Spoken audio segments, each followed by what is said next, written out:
Tuhan hikmat dan karunia-Nya kita bisa berkumpul di sini Bapak Ibu untuk mengikuti diseminasi disiplin positif modul 1.4 yang saya pelajari di pendidikan calon guru penggerak.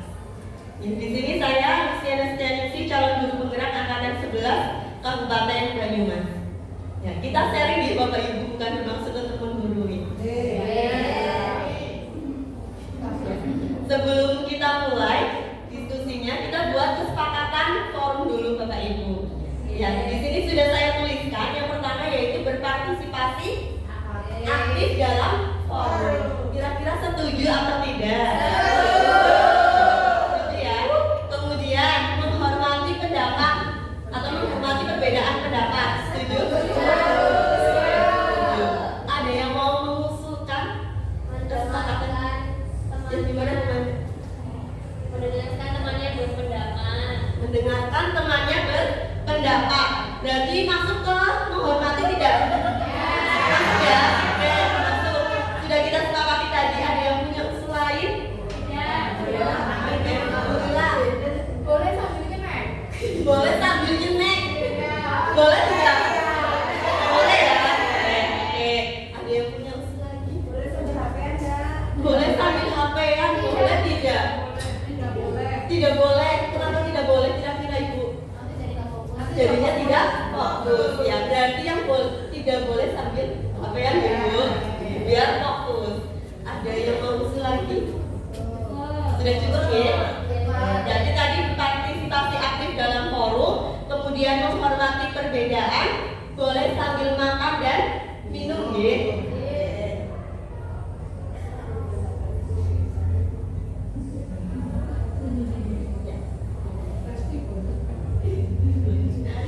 Untuk modul disiplin positif, di sini seorang guru yang baik harus memiliki kemampuan dalam mewujudkan budaya positif di kelas atau di sekolah. Budaya positif tersebut dapat dijalankan dengan menerapkan konsep-konsep inti seperti disiplin positif, memahami motivasi, perilaku manusia berkaitan dengan hukum dan penghargaan, kemudian posisi kontrol guru, membuat keyakinan kelas atau sekolah, dan penerapan segitiga restitusi.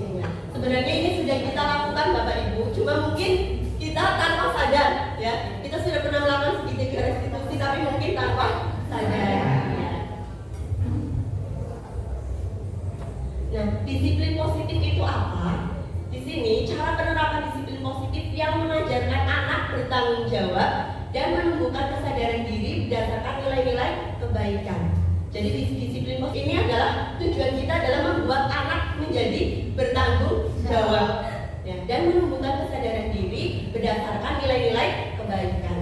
Kemudian lebih ke arah disiplin diri yang dapat mengontrol diri dalam melakukan segala tindakan, dan juga dapat membuat murid memahami dan menyadari berdasarkan motivasi internal, bukan akibat paksaan, ujian atau hukuman. Nah, motivasi perilaku manusia itu ada dua. Yang pertama eksternal, yang kedua internal. Nah, untuk eksternal ini biasanya untuk menghindari ketidaknyamanan atau hukuman. Yang kedua, untuk mendapatkan imbalan atau penghargaan diri dari orang lain. Sedangkan untuk motivasi internal, yaitu untuk menjadi orang yang mereka inginkan dan menghargai diri sendiri dengan nilai-nilai yang mereka percaya. Ya, intinya motivasi yang berasal dari luar dan individu dan dalam individu yang benar sekali. Misalkan kita berperilaku datang tepat waktu, kira-kira berasal dari motivasi internal atau eksternal? Eksternal.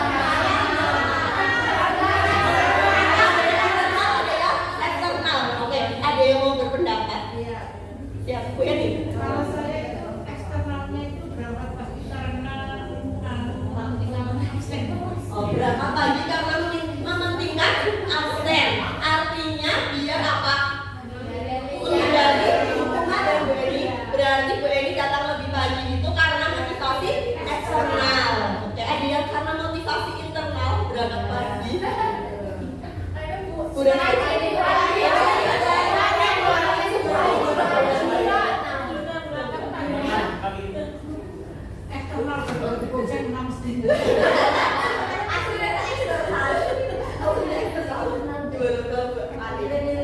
Kalau dari internal, memang saya internal sekali ya. Berangkat pagi itu karena diantar, dia nanti juga siswa itu absen lebih gasik begitu. Dan karena memang saya sudah terbiasa gasik disiplin. Berarti kalau Bu Ari berangkat gasik itu karena motivasi internal ya. Internal itu supaya juga tidak merugikan suaminya, supaya suaminya bisa absen tepat waktu. Ya, oke. Nah, sikap atau perilaku dari murid-murid kita juga dipengaruhi oleh faktor eksternal dan internal dan harus kita pahami. Nah, untuk kebutuhan dasar manusia, sikap murid kita itu dipengaruhi dari kebutuhan dasar manusia. Ya, jadi sikap kita mungkin ada sikap yang salah atau apa itu karena kebutuhan dasar manusianya belum terpenuhi. Nah, kebutuhan dasarnya apa saja? Yang pertama adalah bertahan hidup. Kemudian ada kasih sayang dan rasa diterima, kebebasan, kesenangan dan penguasaan. Yang bertahan hidup ini berarti contohnya apa? Makan, minum, tidur, pakaian, itu termasuk bertahan hidup, termasuk aspek fisiologis nih. Sedangkan yang lainnya adalah aspek psikologis. Coba kita nanti studi kasus ini. Ya, nanti kita analisis kebutuhan dari Tommy ya. Itu karena apa? Yang belum tercapai itu kebutuhan apa? Ibu Zahra, wali kelas 10K, sedang bingung menghadapi ulah salah satu muridnya yang bernama Tommy. Tommy beberapa kali meminta bekal makan siang temannya secara paksa. Jika Anda menghadapi kasus seperti Ibu Zahra, apa yang Anda akan lakukan? Kira-kira apa alasan Tommy sehingga melakukan hal seperti itu? Tadi ada berapa kebutuhan dasar? 5. Ada yang mau berpendapat? Apa yang kita lakukan? Ya. Biasanya cari tahu dulu Cari tahu penyebab dulu. dari Tommy melakukan seperti itu. Penyebab dari Tommy melakukan seperti itu. Harus sosiologis seperti itu. Tidak menjudge, tapi mencari tahu penyebab. Berarti kita tidak boleh langsung menyalahkan ya Bu. Tidak boleh. Kita mencari penyebabnya dulu, kemudian kita cari solusinya. Jadi kita jangan menghakimi murid kita yang melakukan kesalahan. Nah, jika kita cari alasan dari Tommy, kita bisa analisis misalkan dari alasan pertama nih. Di sini karena Tommy lapar dan orang tuanya tidak membawakannya bekal makan siang. Maka kebutuhan dasar yang sedang Tommy penuhi adalah kebutuhan untuk bertahan hidup. Jadi alasan pertama karena orang tuanya tidak membawa bekal makan siang. Padahal Tommy kan butuh makan. Jadi kebutuhan dasar yang tidak terpenuhi di sini adalah kebutuhan untuk bertahan hidup. Sehingga Tommy melakukan hal tersebut.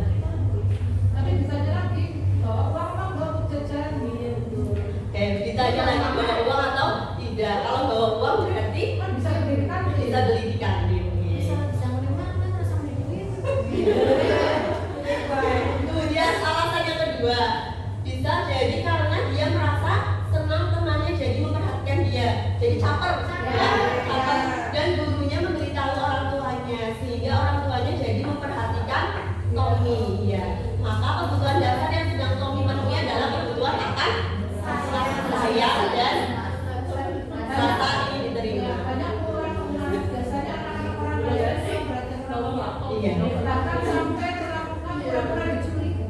Hanya untuk mendapatkan perhatian orang tua masih sayang nggak sama anaknya. Ya, seperti itu. Dan banyak kita jumpai mungkin ya di murid-murid kita yang butuh perhatian dari orang tua sehingga menjadi caper di kelas ataupun di sekolah. Ya, kemudian kalau kita analisis dari alasan yang ketiga, karena temannya jadi takut dengan Tommy dan mengikuti keinginannya, maka sebetulnya Tommy sedang berusaha memenuhi kebutuhan dasarnya akan kekuasaan. Kemudian kalau dari kebutuhan dasar yang keempat, karena dia merasa bosan dengan bekal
Ayo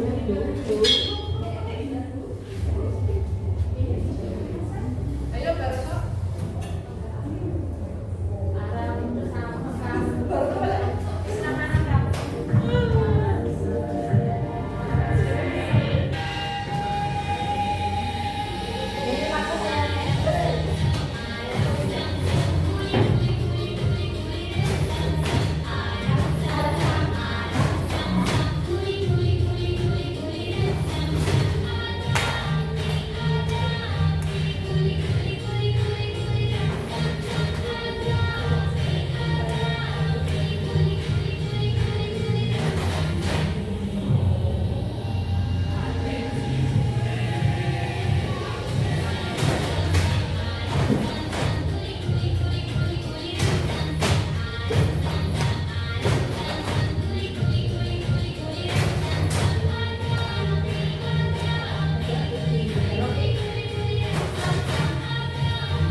Sudah lebih berat ya? Agak capek, malah capek. Agak capek. Kita lanjutkan ya.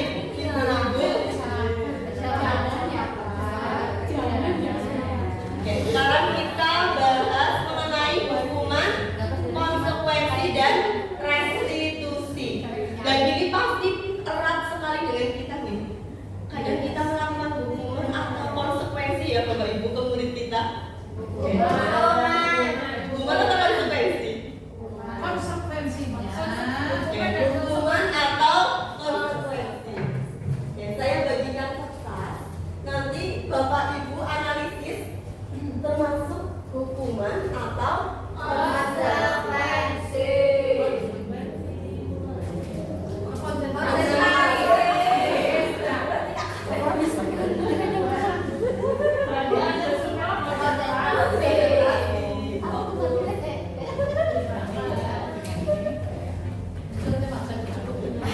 Yang tidak dapat bergerak.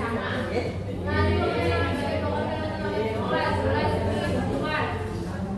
silakan dicermati dulu. Oke, ada yang dapat nomor 1. Siapa yang dapat nomor 1?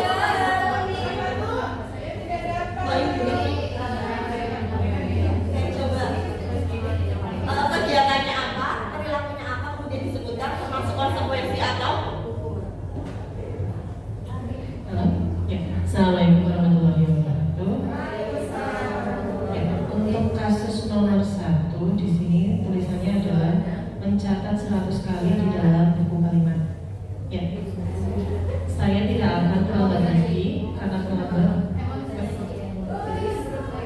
Ya, kalau menurut saya itu berarti konsekuensi ya. Kalau misalkan saya terlambat, kalau saya terlambat, maka konsekuensinya adalah saya akan benar-benar Konsekuensi atau hukuman. Jadi termasuk konsekuensi atau hukuman.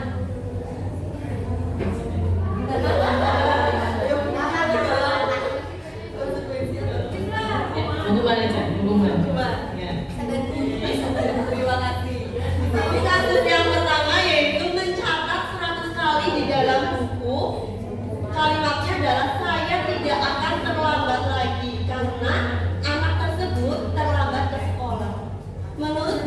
ini termasuk hukuman. Hukuman atau konsekuensi deh? Hukuman. Ya, yang benar adalah hukuman. Ya, hukuman. Yang dapat nomor 2. Nomor 2.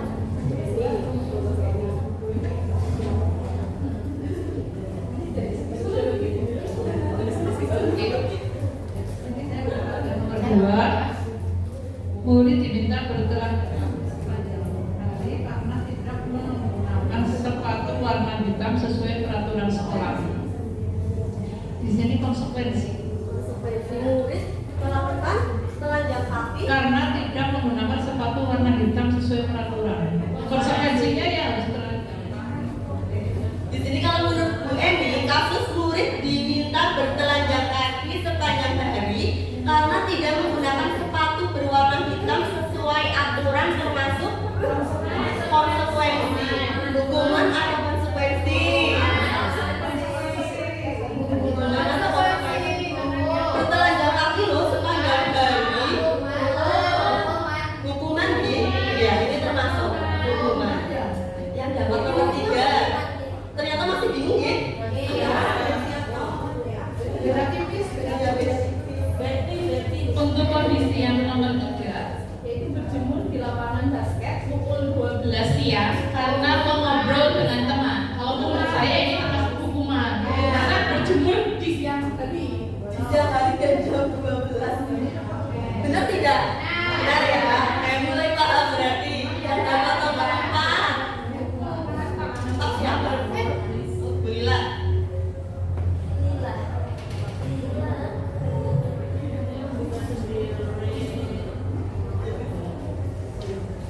Lari mengelilingi lapangan basket 2 kali karena melanggar jam di sekolah. Hukuman. Ayo. Lari mengelilingi Lari mengelilingi lapangan basket 2 kali karena terlambat dari di sekolah. Hukuman nih. Hukuman. Yang nomor 5 siapa?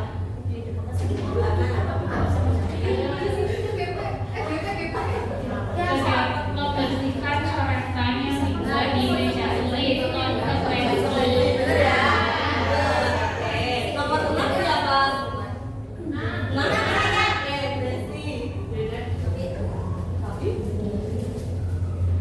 Murid diminta untuk push up 15 kali karena menggunakan masker ke sekolah. Hukuman. Hukuman benar ya? Oke, jadi sudah paham ya berarti. Oke. Yang nomor 7. Untuk nomor 7 di sini saya dapatnya adalah menggantikan kertas tugas teman yang telah dicoret-coret. Menurut saya masuk ke konsekuensi. Setuju tidak?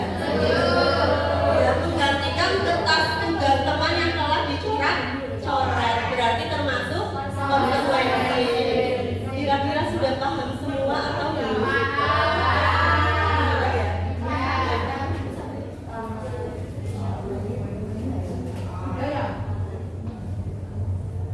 Oke, kita tadi sudah bahas sampai nomor 7 ya. Oke, kemudian di sini ada berdiri, sudah jelas. Di depan kelas sambil mengangkat kaki, ya, karena tidak menjawab pertanyaan termasuk hukuman. Kemudian duduk di bangku di pinggir lapangan pada jam istirahat, tidak diizinkan bermain oleh guru piket karena mencederai teman saat bermain di lapangan, maksudnya konsekuensi. Kemudian terlambat hadir di pembelajaran dari 15 menit dan diminta untuk tinggal 15 menit sesudah kelas usai untuk membahas ketertinggalan pelajaran juga termasuk konsekuensi. Kira-kira sudah paham ya? Sudah. Berarti bedanya konsekuensi dan hukuman apa? Mana Bu Yani? Mau berpendapat? Ya, guru BK mau berpendapat. Menurut saya untuk bedanya antara konsekuensi dan hukuman, kalau konsekuensi itu mungkin lebih ke peraturan yang dilanggar. Maksudnya sudah ada kesepakatan di awal, kemudian dia mengingkari, itu konsekuensi. Kalau hukuman hampir mirip juga, tetapi lebih ke apa namanya ya hubungan fisik juga. Kemudian ya apa namanya belum ada juga yang belum disepakati, apa namanya contohnya misal yang tadi apa itu yang membersihkan WC itu ininya hukuman masing-masing apa guru juga ya. Tepuk tangan dulu untuk Bu Yoni.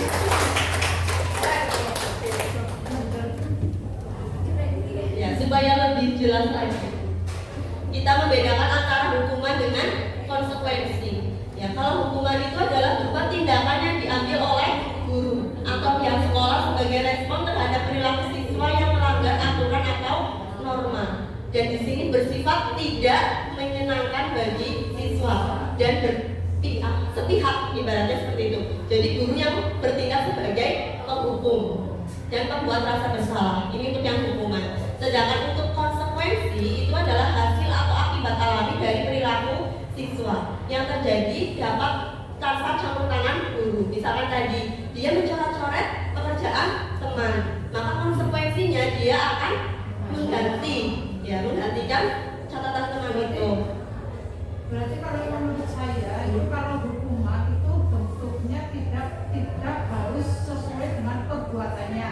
Tapi kalau konsekuensi itu dia bertanggung jawab sesuai dengan perbuatannya. Iya, jadi sesuai dengan kesadarannya dia Kalau sendiri. hukuman itu bentuknya beda-beda, Beda-beda, ya. tidak harus sesuai dengan Perbuatannya dan sifatnya menghukum satu pihak. Kalau konsekuensi itu bisa berasal dari dirinya sendiri, bisa campur tangan dengan guru. Tapi mungkin bisa membuat tidak nyaman, tetapi menghasilkan disiplin positif.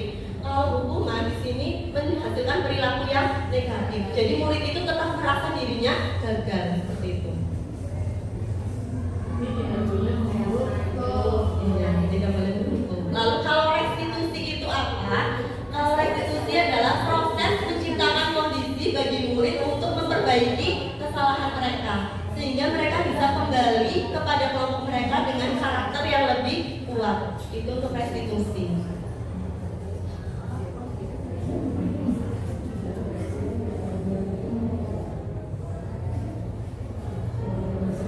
Oke, keyakinan kelas. Sekarang kita bahas keyakinan kelas. Bapak Ibu kemarin awal semester sudah membuat keyakinan kelas di kelasnya masing-masing? Sudah. Saya mau tanya, keyakinan kelas itu sama tidak dengan peraturan kelas? Ada yang mau berpendapat? Bu Resti? Tadi sudah berarti kan mau Sama. sama. Kalau menurut Bu Resti sama. Oke. Ada yang berbeda pendapat dengan Bu Resti? Tidak.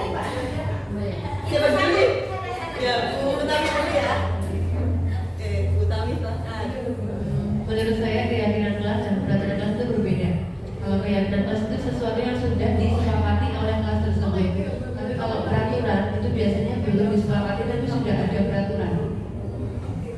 Sepakat tidak dengan Bu Tami?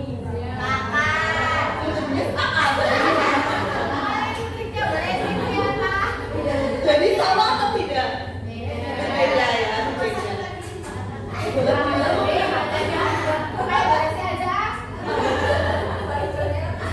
Jadi keyakinan kelas dengan peraturan itu berbeda. Dan perbedaan yang sangat terlihat itu dari kalimatnya.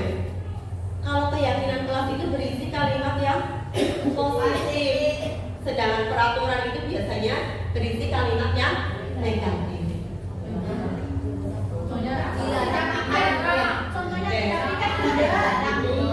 Contohnya di sini peraturan kelas 11D.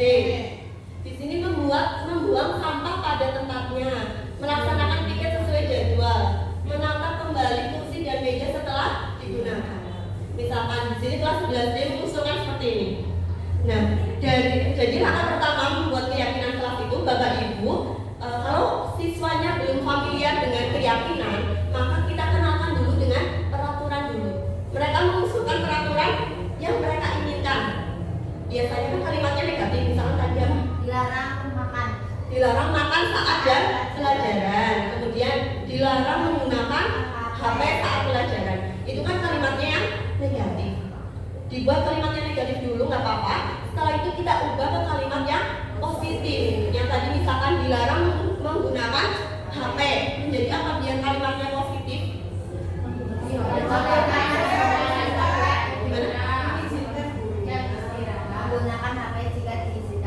Menggunakan HP jika diizinkan guru. Itu kan kalimatnya yang positif. Nah itu yang benar, itu keyakinan kelas. Nah dari keyakinan yang sudah siswa-siswa kita buat, kita arahkan ke nilai-nilai kebajikan. Seperti yang dicontoh ini, membuang sampah pada tempatnya, melaksanakan piket sesuai jadwal, menata kembali kursi dan meja. Ini termasuk nilai kebajikan, yaitu kebersihan atau kenyamanan di kelas. Jadi setelah kita buat dari kalimat negatif ke kalimat positif, kita arahkan ke nilai-nilai kebajikan. Kemudian, nah dari kebersihan dan kenyamanan ini yang akan menjadi keyakinan kelas Bapak Ibu semua, yaitu nilai-nilai kebajikan atau prinsip-prinsip universal yang disepakati bersama secara universal. Ini merupakan keyakinan kelas. Dan kira-kira yang sudah dibuat oleh Bapak Ibu sudah benar atau belum? Ada yang benar. Ada yang benar, ada yang belum. Berarti masih mengandung kalimat negatif. Jadi sini keyakinan kelas. Yang pertama, membuat keyakinan kelas itu melibatkan semua warga kelas. Kemudian keyakinan kelas hendaknya tidak terlalu banyak. Ya bisa 3 sampai 7 saja. Biar siswa-siswa bisa mengingat. Ya, kemudian menggunakan kalimat positif. Kemudian keyakinan kelas sebaiknya adalah sesuatu yang diterapkan di lingkungan tersebut. Misalkan tadi penggunaan HP kan diterapkan. Kemudian perlu adanya tinjauan kembali keyakinan kelas dari waktu ke waktu supaya relevan. Nah, langkah-langkahnya seperti yang tadi sudah saya sampaikan. Jadi kita membuat keyakinan kelas berarti melibatkan semua warga kelas. Nah, kita mencatat semua usulan dari warga kelas. Tadi jika belum terbiasa dengan keyakinan, maka kita buatkan dulu peraturan kelas dengan kalimat negatif tidak apa-apa. Kemudian kita ubah kalimat negatif menjadi kalimat positif. Lalu kita merumuskan keyakinan sesuai dengan nilai kebajikan. Kita meninjau ulang, kemudian kita membuat pernyataan keyakinan dan ditandatangani oleh seluruh warga kelas. Kemudian kita pajang. Ada yang sudah memajang keyakinan kelasnya masing-masing? Masih di buku, belum dipajang. Ada yang belum dibikin? Oh, belum dibikin menjadi pajangan. Tapi sudah dibuat ya. Nah, ini adalah contoh keyakinan kelas. Masih loading. Ya, contohnya di sini di kelas 9C. Ya, karena kelas saya juga belum memajangnya. Ya, baru dibuat saja. Nah, sekarang kita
berarti posisi gurunya sebagai apa?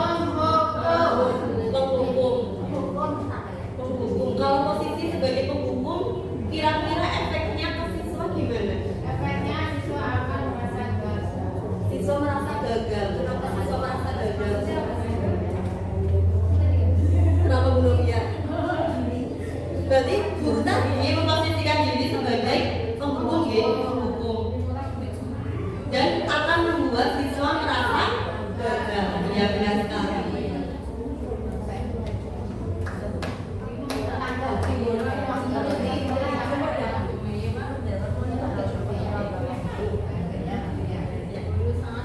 Ya, benar sekali yang tadi dikatakan oleh Bu Novia bahwa posisi guru yang tadi adalah sebagai penghukum. Ciri-cirinya gimana sikapnya?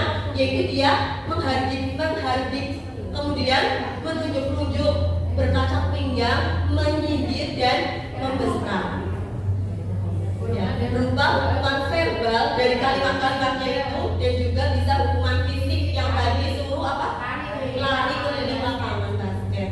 Nah, dampaknya gimana untuk siswa? Ternyata membuat siswa menjadi pendendam dan tidak menyukai guru atau mata pelajaran yang diampu oleh guru tadi.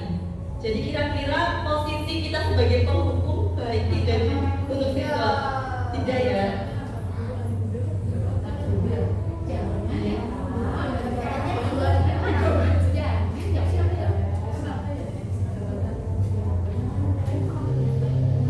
Coba kalian ini sebagai apa?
Oke, kalau kasus yang berikutnya, berarti posisi gurunya ini sebagai apa? Posisi membuat rasa bersalah. Kenapa menyimpulkan membuat rasa bersalah? Tadi dari kalimatnya ya, nanti ibu ditegur sama kepala sekolah, kamu gak kasihan sama ibu. Pernah nggak melakukan posisi itu? Pernah berarti? Sering malah. Oke. Pernah ya? Membuat rasa bersalah. Suaranya kalau yang dari tadi menghukum, kalau membuat rasa bersalah ini suaranya cenderung lembut, tenang, namun kata-katanya menyalahkan murid. Guru akan menyatakan hal-hal yang merasa kesalahan ada pada murid dengan membuat guru menderita, biar murid merasa bersalah.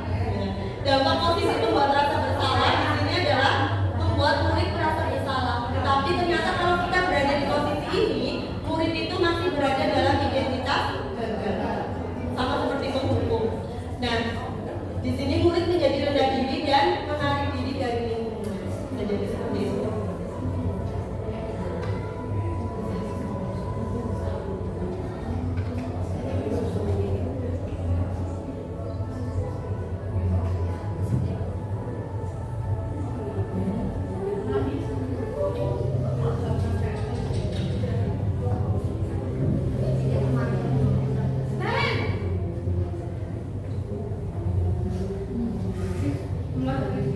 Selamat pagi Bu.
lebih dekat, ya lebih ramah lagi daripada yang tadi posisi pembuat rasa bersalah.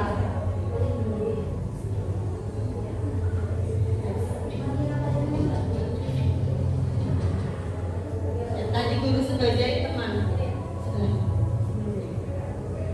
Ya, di sini guru suaranya ramah, ya, cenderung bersenda gurau untuk menghangatkan suasana. Kemudian identitas yang tercipta adalah identitas sukses atau berhasil. Jadi ini jauh lebih baik daripada dua posisi kontrol yang tadi. Dan dampak posisi ini adalah murid akan tergantung pada satu orang. Jadi kadang kalau kita memposisikan sebagai teman, kadang murid itu manut ke kita, tetapi sama guru lain tidak.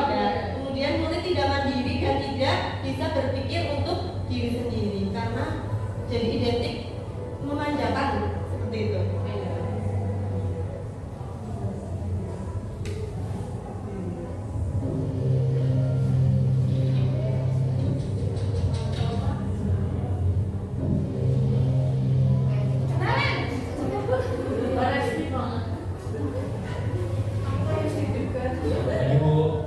Naren, apa peraturan sekolah kita tentang jam berapa kita harus masuk sekolah? Terus di sekolah ada kunjung. Iya betul. Sekarang sudah jam 7.20. Naren sudah tahu konsekuensinya jika terlambat hadir. Ya pesimis. Terus pihak kelas pas jam istirahat selama 20 menit. Iya benar, konsekuensinya demikian. Jadi nanti jam 9.30 pas istirahat, kamu harus tinggal di kelas, kerjakan tugas tambahan. Nah di sini berarti posisi yang keempat, yaitu posisi guru sebagai pemantau. Ya, suaranya lebih datar, ya, tapi tidak emosional, tidak bersenda-gurau juga, ataupun menggunakan suara yang tinggi. Jadi seperti netral ya, netral saja. Tercipta identitas yang positif atau berhasil. Kemudian pemantau perlu senantiasa memantau pada saat murid diberi sanksi, maka guru harus selalu mengawasi juga. Tadi kan diberi konsekuensi, dan ini juga perlu pemantauan dari guru tersebut. Nah dampaknya untuk murid akan gimana? Akan Menghitung konsekuensi dan hadiah tanpa memahami sepenuhnya nilai kebajikan yang dituju. Dan di sini tidak sepenuhnya mandiri. Lalu kira-kira posisi yang paling ideal itu posisi yang mana ya? Yang sebagai manajer. Ya, sikapnya seperti apa? Coba ya, seperti pada tayangan berikut ya.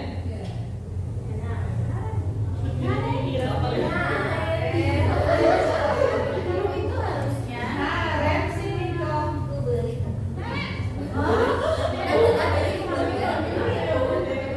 Pagi Bu, Selamat pagi Naren. Nah, saya terlambat. Iya, sekolah masuknya jam 7, sekarang sudah jam 7.20. Jadi sekarang bagaimana ini Naren? Maaf Bu, saya lupa penawaran saya semalam. Keyakinan sekolah yang mana yang perlu kamu tingkatkan?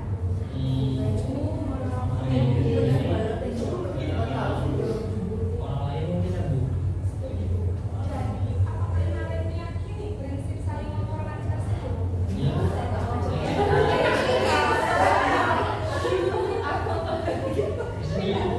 Bagaimana kamu akan memperbaiki orang lain?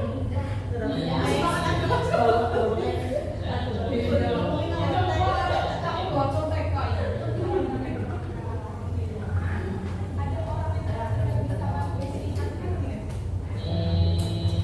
ada Bu, kata saya, Kak Emma. Ada lagi selain KM? Selain Kak Emma, Ini malah tambah terlambat ya gue wawancara. saya.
yaitu mengenai segitiga restitusi. Kira-kira sudah pernah melaksanakannya belum? Belum. Sudah, kita pasti sudah pernah menangani siswa yang bermasalah ya? Ya mungkin kita sudah melaksanakan segitiga restitusi, tetapi dengan alur atau runtutan yang belum lengkap. Ya belum lengkap. Mungkin hanya di bagian validasi tindakan yang salah saja atau menstabilkan identitas saja. Nah, sedangkan segitiga restitusi itu ada 3 sisi, namanya juga segitiga. Nah, sisi yang pertama yaitu menstabilkan identitas. Yang kedua yaitu validasi tindakan yang salah. Kemudian yang ketiga adalah menanyakan keyakinan. Rumus etika. Ya itu tidak saya tanyakan ibu. Nah, gimana sih cara menstabilkan identitas? Menstabilkan identitas ini bertujuan untuk mengubah identitas anak yang bersalah ya dari orang yang gagal menjadi orang yang sukses. Jadi jika guru mengkritik kesalahan murid, maka akan membuat murid tetap di posisi gagal dan membuat murid menyalahkan orang lain, tidak mau mendengarkan saran dan sibuk mempertahankan diri. Ya tidak. Kalau kita menyalahkan murid, misalkan murid salah, tapi kita langsung mengkritik menyalahkan dia malah ibaratnya mencari cara untuk mempertahankan dirinya. Jadi dia tidak sadar dengan kesalahannya dan cenderung untuk menyalahkan orang lain. Ya, dibanding mencari solusi. Nah, lalu apa yang bisa kita lakukan atau kegiatan apa yang bisa kita lakukan ketika di tahap menstabilkan identitas? Bapak Ibu bisa menggunakan kalimat-kalimat ini. Misalkan berbuat salah tidak apa-apa. Jadi menetralkan suasana. Ya, berbuat salah tidak apa-apa. Tidak ada manusia yang sempurna. Ibu atau bapak juga pernah kok melakukan kesalahan. Jadi murid itu tidak merasa hanya dirinya yang bersalah. Bapak ibu juga pernah salah, sehingga membuka pikiran mereka untuk mau bercerita kepada kita. Kemudian bisa juga bapak ibu tidak tertarik pada kesalahanmu, tapi bagaimana mencari solusi dari kesalahan ini. Ini untuk tahap menstabilkan identitas. Kemudian untuk tahap yang kedua yaitu validasi tindakan yang salah. Setiap tindakan yang dilakukan manusia, baik atau buruk, pasti punya alasan. Nah, tujuan dari setiap tindakan tersebut adalah memenuhi kebutuhan dasar. Jadi kita perlu memahami bahwa kesalahan yang dilakukan oleh murid itu dilakukan karena murid belum mencapai kebutuhan dasarnya. Tadi ada berapa? 5. Dan kita jangan langsung menyalahkan. Kita coba cari alasannya dulu.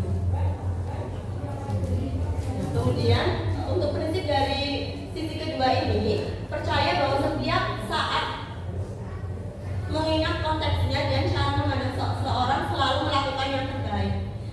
Nah, akibatnya gimana? Seseorang tidak pernah mengambil pilihan yang terburuk, seseorang bisa melakukan hal yang lebih buruk.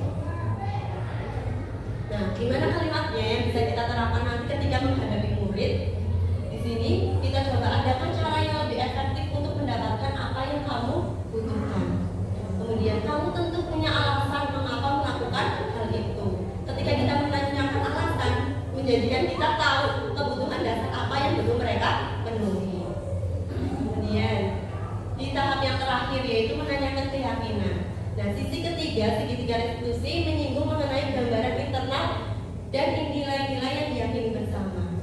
Segitiga restitusi pada tahap ini percaya bahwa nilai-nilai keyakinan atau aspirasi sosok yang dicita-citakan ini membuat murid termotivasi berperilaku tertentu. Jadi pada tahap ini kita coba mengingatkan murid kembali mengenai keyakinan yang sudah dibuat dan juga mencari solusi dari permasalahan yang sudah ada. Tetapi posisi kita sebagai coaching. Jadi murid itu mencari solusinya sendiri. Nah, apa yang bisa kita terapkan di sini misalkan nilai-nilai apa yang sudah kamu sepakati. Jadi mengingatkan kembali mengenai keyakinan kelas. Kemudian kamu ingin menjadi orang yang seperti apa? Apa yang kamu lakukan apa yang kamu lakukan sudah sesuai dengan keyakinan kelas kita? Menanyakan kembali mengenai keyakinan kelas. Ini untuk yang ketiga. Nah, untuk penerapan segitiga restitusi di kelas, saya sudah menerapkannya di kelas saya di kelas 11D. Ya, bisa disaksikan di Bapak Ibu penerapan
saya di kelas 11D.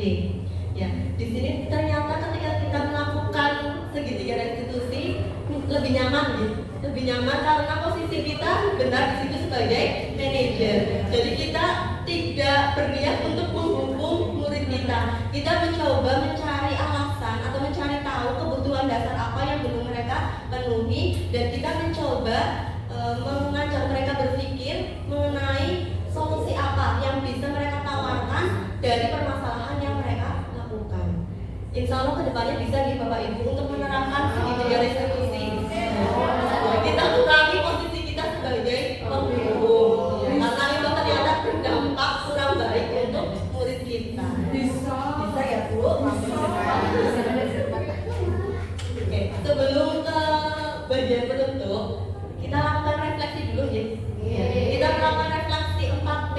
P yang pertama adalah peristiwa, yang kedua adalah perasaan, yang ketiga apa? Pembelajaran, yang keempat adalah penerapan.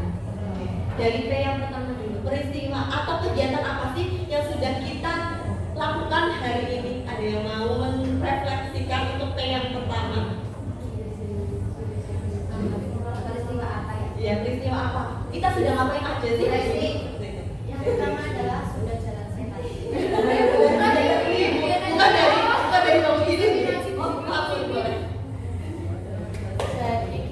Ya, hari ini tadi kita sudah belajar sama Ibu tentang segitiga restitusi. Ya, jadi sebagai guru, ya paling tidak untuk menerapkan lah, tidak jauh dari tadi yang disampaikan Ibu Luciana. Gitu. Makasih. Terima kasih. Oke, kemudian tepuk tangan dulu ya. Yang kedua yaitu apa tadi? Perasaan. Perasaannya gimana? Oke, Bu Resti. Perasaan saya sangat senang karena menambah ilmu baru, terutama di disiplin positif, yaitu membuat keyakinan kelas bahwa kita harus mengurangkan atau tidak menggunakan kalimat-kalimat yang negatif. Kemudian tadi juga mendapat ilmu baru tentang menyelesaikan masalah, yaitu menggunakan segitiga restitusi seperti itu. Terima kasih Bu Resti, tepuk tangan. Jadi senang ya? Insya Allah senang ya? Yang ketiga tadi apa? Pembelajaran. Pembelajaran. Tadi kita belajar apa saja atau pembelajaran apa yang bisa Bapak Ibu peroleh? Ya, siapa yang mau menyampaikan?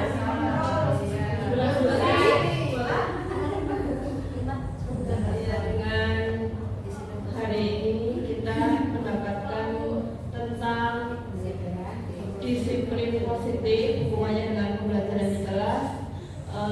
Saya sendiri jadi mulai paham bahwa ada 5 kontrol dari guru, yaitu termasuk sebagai tadi apa? Penghukum, pemantau, membuat rasa bersalah, kemudian manajer, sebagai penenang. Ya, semoga kedepannya nanti karena dari pembelajaran ini meningkatkan pelayanan terhadap murid atau siswa. Yang terakhir adalah penerapan. Kedepannya kira-kira setelah mengikuti diseminasi ini, Bapak Ibu ingin melakukan apa? Ya, siapa yang mau berpendapat? Kakak Manda, boleh Kakak Manda? saya akan mandal. Setelah ini kemungkinan saya harap saya bisa mengaplikasikan segitiga restitusi kepada siswa-siswa saya. Mungkin sebelumnya saya bukan sebagai guru penghukum atau membuat rasa bersalah, tapi setelah mengikuti diseminasi ini kedepannya semoga bisa menjadi manajer dan menerapkan Semoga kita bisa menjadi guru yang lebih baik lagi dan bisa benar-benar memenuhi kebutuhan murid, memahami kebutuhan murid. Bapak Ibu, terima kasih atas waktunya, terima kasih untuk kesediaannya mengikuti kegiatan diseminasi ini. Mohon maaf bila ada kesalahan. Saya akhiri, wassalamualaikum warahmatullahi wabarakatuh.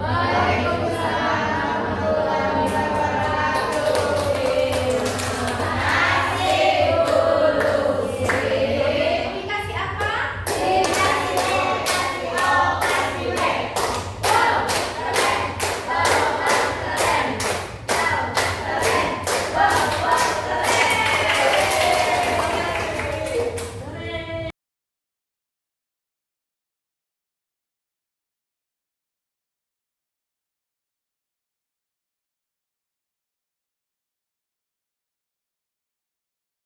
aja. Ayo mulai perbaiki, putar balikan. Kencangkan. Kami bekerja sama. Kami kerja sama.